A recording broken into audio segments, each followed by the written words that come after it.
Our Computex 2025 coverage is made possible by Corsair, Asus, Phanteks, G-Skill, LIAN Li, Seasonic, Thermal Grizzly, Trix, Team Group, Antec, Pro Gamers Group, InWin, BitsPower, Be Quiet, Cable Mod, and Cougar. Welcome back, guys. I'm Stuart from GGF. It is Computex Day 2, and we are, of course, at the LIAN Li booth. Now, I'm going to start with these fans here. Now, when LIAN Li released their wireless fans, everyone was going on about they're not true wireless. Well, they have to sort of cut the line somewhere. They've done the wireless data transmission, but doing wireless power is, I don't think it's ever going to happen. Probably not in my lifetime, but LIAN Li have said, what, screw it, we're going to do it anyway. So here you are, for all those people who wanted 100% wireless fans, LIAN Li have now done it. Now, this is a little bit of a gimmick. I think they should have done this for April Fools. As you can see, there is literally a chargeable battery pack on the back.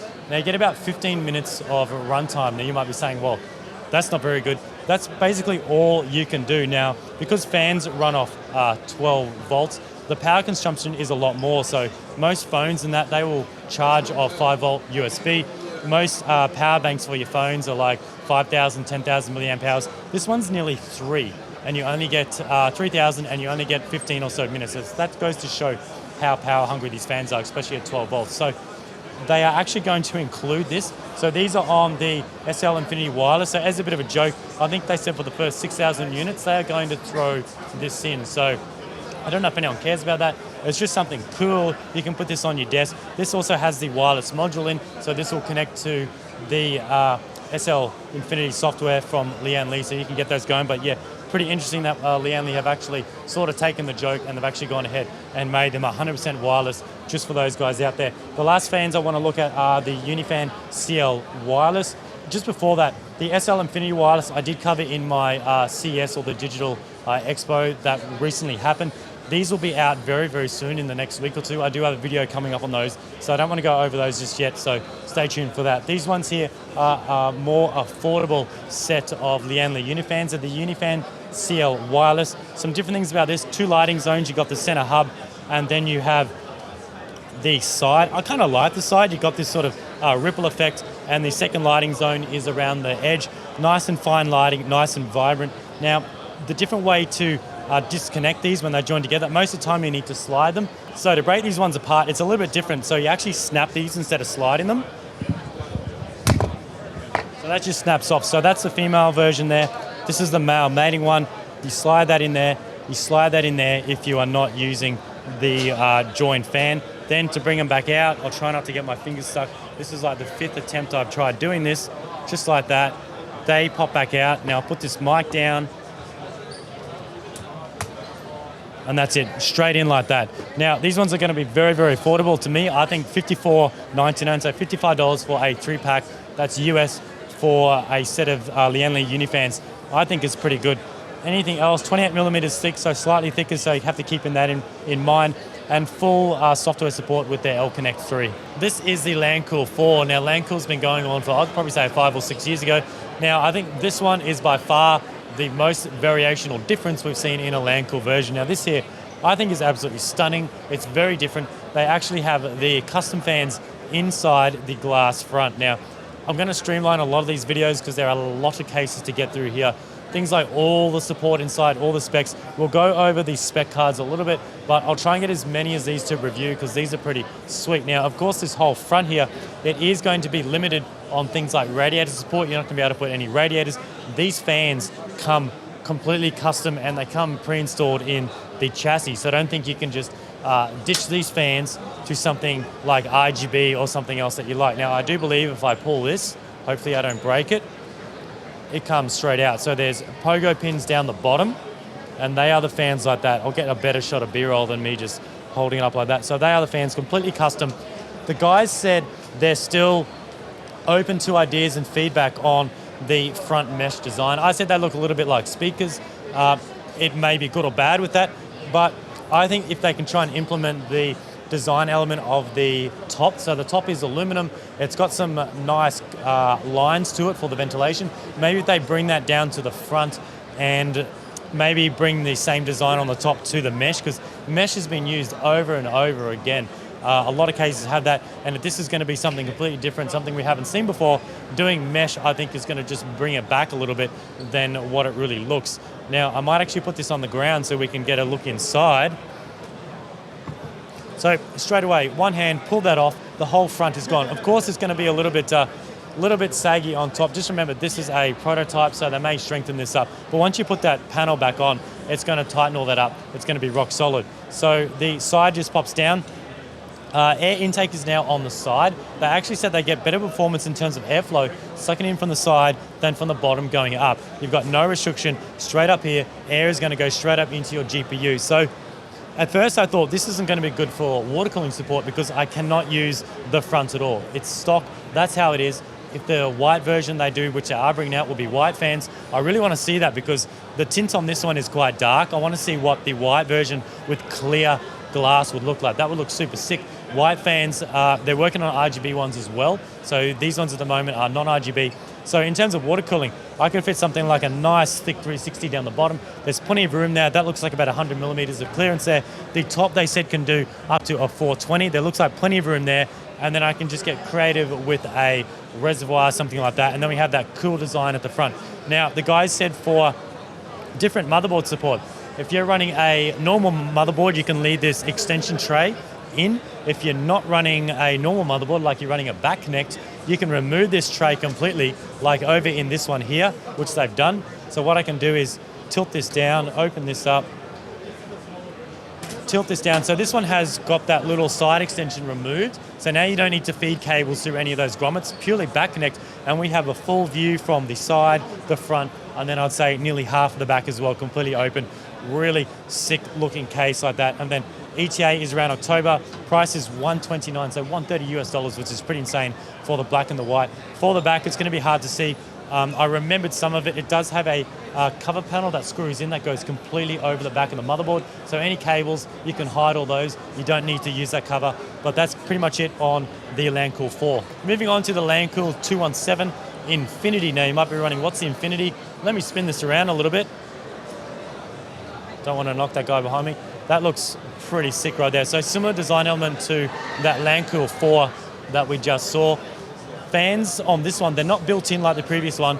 They're normal fans behind this Infinity panel. Now a little trick to this is, if I don't break it, I can turn that and this just comes straight off. So we can see that fan there, and this is more like a sort of a duct that goes over the top. Now this full Infinity panel connects to L-Connect. You can control it through that, and then you can also run or control it via the modes up here. So I can change this. Might be hard to see, I'll get some B-roll, but I can change those modes, cycle through, and that looks really, really cool. Just something a little bit different there. I'm going to attempt to put this back on without getting my fingers chopped off. And that is done. Right, moving this around a little bit further. Front I/O is on this one. One thing I didn't mention before on the Lancool 4, that the I/O is interchangeable. On the Lancool 4, you can move it from down the bottom where it was here, and you can move it to the backside. So a lot of things that LIAN Li always do with their cases, they give you modularity for your front I/O, like a USB and your power. Not so much always the power. USB having multiple locations is always good. Now to pop this off, it goes down from the top, pushes in, or actually pops off, and then you undo this, and then this slides. So you have to do the glass first because the glass locks into this bottom panel. Now, what they're going on here, a little bit of a different layout than what we saw in the Lancool 4. PSU can be rotated 2 directions. So it can go in the back way. Normally there is a blanking plate at the moment. It's not being, or it is being used because the power supply is rotated around. Now an advantage of that is all the cables do shoot out the backside, so that gives you flexibility to have more room in the bottom here. Obviously if you have a really long PSU and it doesn't fit this way, you're going to have to go the traditional way and run it normally. But apart from that, other features in this chassis, you're going to have, looks like you have 140 support on the bottom and the top. And on the front, I didn't mention that these are 170 millimeter fans, which is pretty sick. I can see that they're normal fans, but I don't know if it's going to be up to the user to be able to adjust those or change them themselves. It's probably going to be what you get in the case is what it is. Price for this is going to be $119.99, so basically $120 US for the black, and then $124, which is $125 US for the white, and you're looking around October 2025 for this chassis. Moving over here, we have the Dan Case B4. Now, believe it or not, these two chassis are exactly the same. So you can do a bit of trickery. This one's sitting the normal way. You can actually rotate this up, and then you can move the feet onto the bottom side, and then it gives you this standing up view. And I absolutely love this. They got the LCD fans just sitting out here right at the front, no cover, no nothing, and it looks really, really cool. Mind you, you don't want to get your fingers stuck in there, but it just gives you a different aesthetic to what we're used to seeing, because we always normally see these fans either behind glass or behind mesh or something like that. Let me take this cover off. So this is a bit of a mashup between some of their previous stand cases. It does do MATX, it's a little bit larger, I believe. It does have the two color options of silver and the black. At the moment, this is aluminum. They were thinking about changing the side panels to steel. Obviously, that's going to be a little bit more affordable. I want to know your thoughts if you would like to pay a little bit extra for the aluminum panels over the steel. Personally, I do like the aluminum. They're super light, and it gives it that little premium feel. The PSU can do up to full ATX. That's in there now. It can, of course, do SFX. And we do have plenty of clearance down the bottom for air cooling. But if you want even better air cooling, that's when you run it in this orientation. Because if I spin this around, if I can, take this panel off.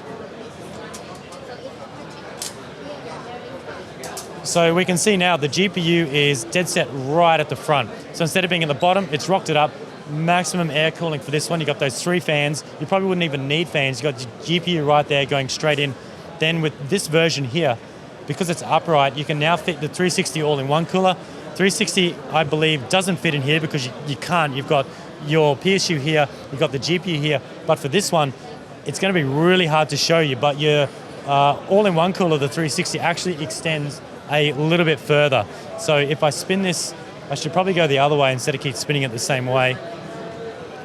If I actually get down really low with some B-roll, there's an actual little cover and a duct that the all-in-one cooler extends down a little bit further. I would say outside the case, but you can't really tell because the case on this side does extend down all the way to the ground. So there's a lot more I could talk about this, but I don't want to spend too long on each chassis in this video. Of course, if they send me one, I'll of course do all the ins and outs if I do review this chassis. Things for price on this one, we have the spec card here, October 2025, and only $99 US, so $100 US for the black. They say black or white. I would probably say black or silver, but I would say that's pretty decent, especially for the materials that are inside this chassis. This is the O11 Mini V2. Now, I covered this in my LIAN Li Digital Expo. I think that was about 2 months ago. I'm not going to go over the whole chassis again. Not too much has changed, but I do want to focus on this new, I would say, an anti-sag bracket that LIAN Li has done, especially with larger 50 series GPUs. This works, or this is a standalone one for when you're running vertically.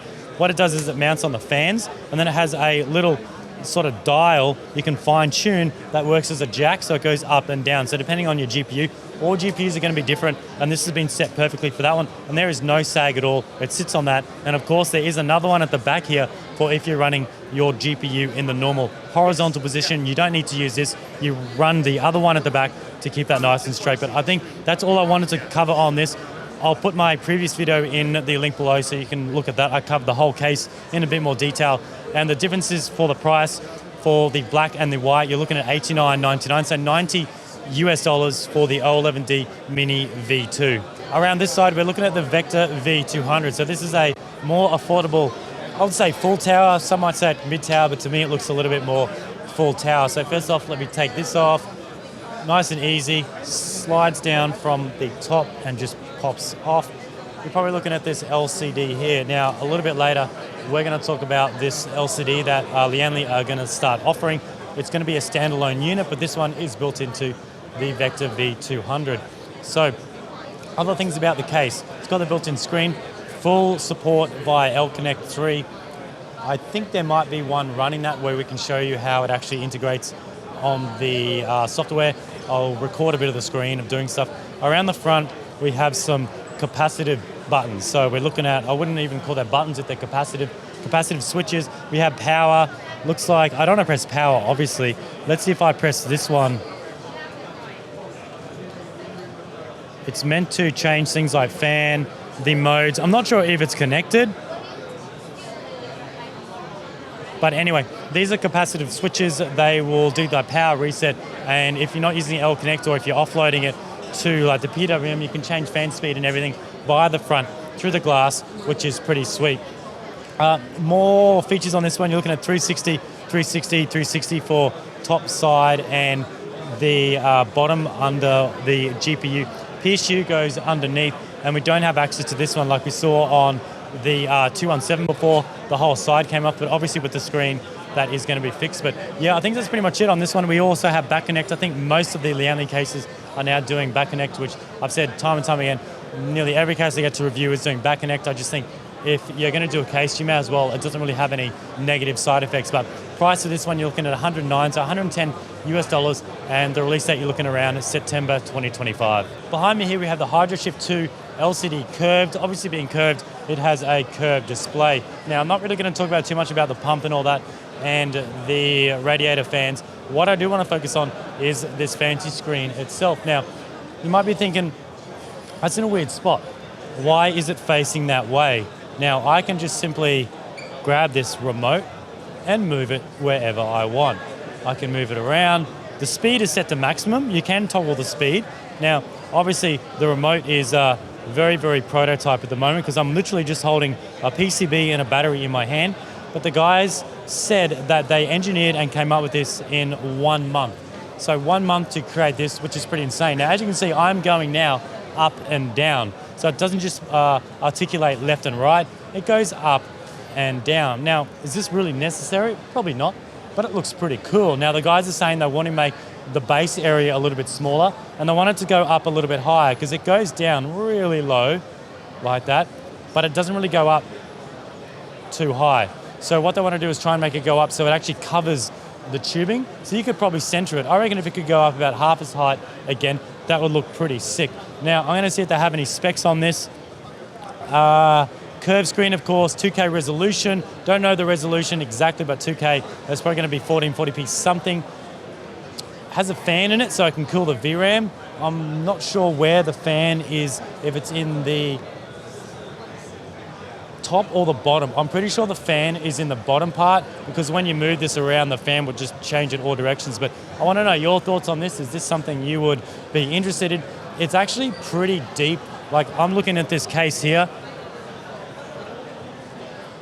and it is pretty much dead set in line with the side panel. So it is very, very wide. So that's something they may work on. They may make the footprint a little bit smaller for the base, so it'll fit in a majority of cases. But yeah, as you can see, this is literally what I'm holding to control it. Very, very prototype, but this will connect into L-Connect 3. So they may have a remote, they may not, but if you're using it in the software, you can control it. They might have like a little D-pad system so you can set it to whatever you like. Originally they were going to do with eye tracking, but I think they scrapped that because it's going to be moving every time you move around. But I think having the dedicated external control or the control to link in with L-Connect would be the best way to go. Now, one trend I've seen at Computex this year, a lot of companies are releasing external screens, whether it's a standalone one, whether it's one in computers. Now, whenever I see a LIAN Li build, I always see someone, especially this chassis, throwing up an LCD screen up here, and I see a lot of messages from people. It's not even my builds. I don't think I've done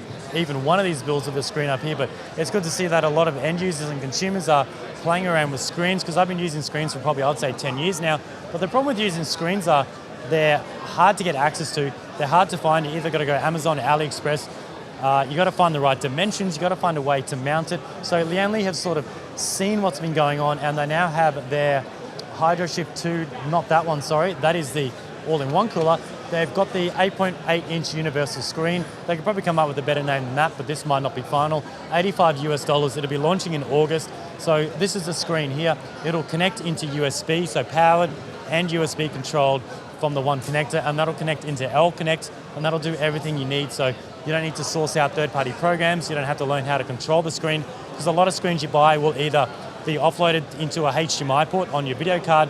They act as a secondary screen. It then comes down to you to put whatever program you want, whereas this one will plug into your system, and then there'll be widgets and things like stats and all that. You can throw media through L-Connect. So they make it a lot easier for the end user. They don't have to learn how to basically code to get a screen to go, because a lot of them use really hard to use third-party apps. Now, further to this one's a little bit wonky. I'm sure a lot of people have been messing around with it. So the screen that they're releasing actually has this fancy mount on the back of it. So this mount will allow you to mount it in this spot up here, and it can also mount onto any fan location, either a fan, radiator, a bare fan spot, because they're all pretty much the same size. This can move in and out. I don't want to do it now, but another interesting thing you can do is you can even spin this around. So you can spin this around and you can mount it on like the back of your case like that. Just an example, it could go on the back fan mount. Obviously you'd use the white version for a white chassis. You can mount it on the back there. You can mount it on any of these inside ones. If you had a larger case from LIAN Li, you could mount it on like the bottom of the fan spots, but it just gives you that flexibility to run it anywhere. And of course you do need to have the L-Connect 3 software to get this fan up and running. But yeah, basically 85 bucks, you've got a screen, you know it's going to work in your case, and you are good to go. Lastly, at the LIAN Li booth, it's been a big one. I've probably been here for nearly 2 hours already, and I still have to do a heap of B-roll for you guys. Now we have some power supplies. You have the SP, the RB, and the RS. Now the SP are the SFX, little small ones over here, new revamped design. I really like these. These are in a 1000 watt and an 850 watt.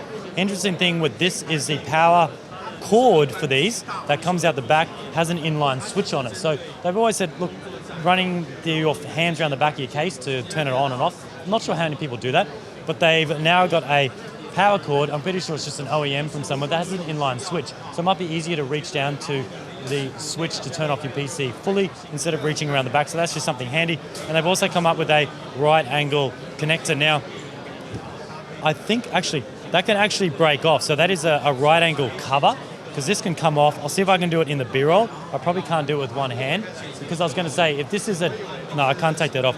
But this is a dedicated right angle. Obviously some ROG Extreme boards, it already has a right angle out of the motherboard. Having a right angle, actually would be facing up. So some boards that already have a right angle wouldn't work, but it looks like this is just a cover to guide those cables. So you can take that off and it'll be like a normal connector. So it's good they've thought about that. It's just not physically right angle. These ones are platinum, and you're looking at 169 and then 189 for the two sizes. Moving over these ones are quite interesting. These are semi-modular. The modular parts are your peripherals, which I think is pretty good, because sometimes you don't need Molex, sometimes you don't even need a SATA. Everything else is fixed, but they do have a heap of Velcro ties all around the side. This side, this side. I think 3 sides, all the sides except for the back, have Velcro ties to help cable manage the cables. You might be thinking, well, why do we have these LIAN Li PSUs with all fixed cables coming out, very, very limited modularity? Well, these are very, very affordable. Have the 550 watt, 650 watt, and 750 watt. So you're looking at 49, 59, and 69. 69 for a bronze unit, which is 750 watt, I think is pretty decent. So that's why obviously the modular power supplies are going to be more affordable than your more expensive ones that are fully modular. Now, that's pretty much it on that. Don't spend too much time on that. Over here we have the RS ones. Now, I did cover a little bit on this when I did the Digital Expo, which was in CS at the start of the year. Looks like these are finally ready. Some interesting things about this. Mainly for the LIAN Li cases, you can spin the AC port or the connector, whichever you call it, out the back. So a lot of their cases give you their options to mount the PSU either directly at the back or to the side. You have that flexibility to change the orientation of this connector. They also have multiple ports for, this is kind of trippy. There's the 24 pin can go here. 24 pin can also go here. And then you have all of this front side for all of your main ports. So I'm going to see if I can find this in a case, because me trying to demonstrate this on the table is going to be really confusing. And then you also have the USB hub built into it, like we saw. I think LIAN Li introduced that maybe a year and a half ago, where they have that built-in USB hub there, and that is SATA powered there, which is pretty sweet. And that comes in the black as well. So a very, very interesting PSU. It gives you different covers. Of course, if you're going to use this one, I think that's going to work like, no, that's not the right one. If you go around this side, I think that would go no. I don't even know where this goes, but normally the cover would go somewhere over it to cover it, to clean it up, but they do give you the different covers, so your logo, or that might go like that, or actually this would go over the back to cover it up, something like that, to clean it up if you are using the connector that goes on this side. So they have thought about a lot on this. Price on this one, you're looking at 1000 watt for the two of them. There's 2000s because there's one with a hub and without a hub. So the 1000 without the hub is 155. The 1000 watt with the hub is 1 $59, so basically $5 extra if you want the USB hub. So I'd say, hey, go for it. I wasn't expecting to be $5 difference. And then the 1200, which is in black or white, and that only comes with the hub, that is $180 US. So the 3 versions there, basically $5 difference for the 1000 watt unit with or without the hub, and that's pretty much it on these PSUs. Alrighty guys, that is it at the LIAN Li Computex 2025 booth. Now there was so much to cover. I do apologize if it was a little bit rushed, but we had all of those cases. We had the all-in-one coolers, this real fancy one with the screen, the new LCD screen as well, those PSUs. So hopefully they can send a bunch of gear to me. I can always do more in-depth coverage on all those items, but always, thank you for watching. Thank you for LIAN Li for supporting this coverage, and we'll see you in the next one.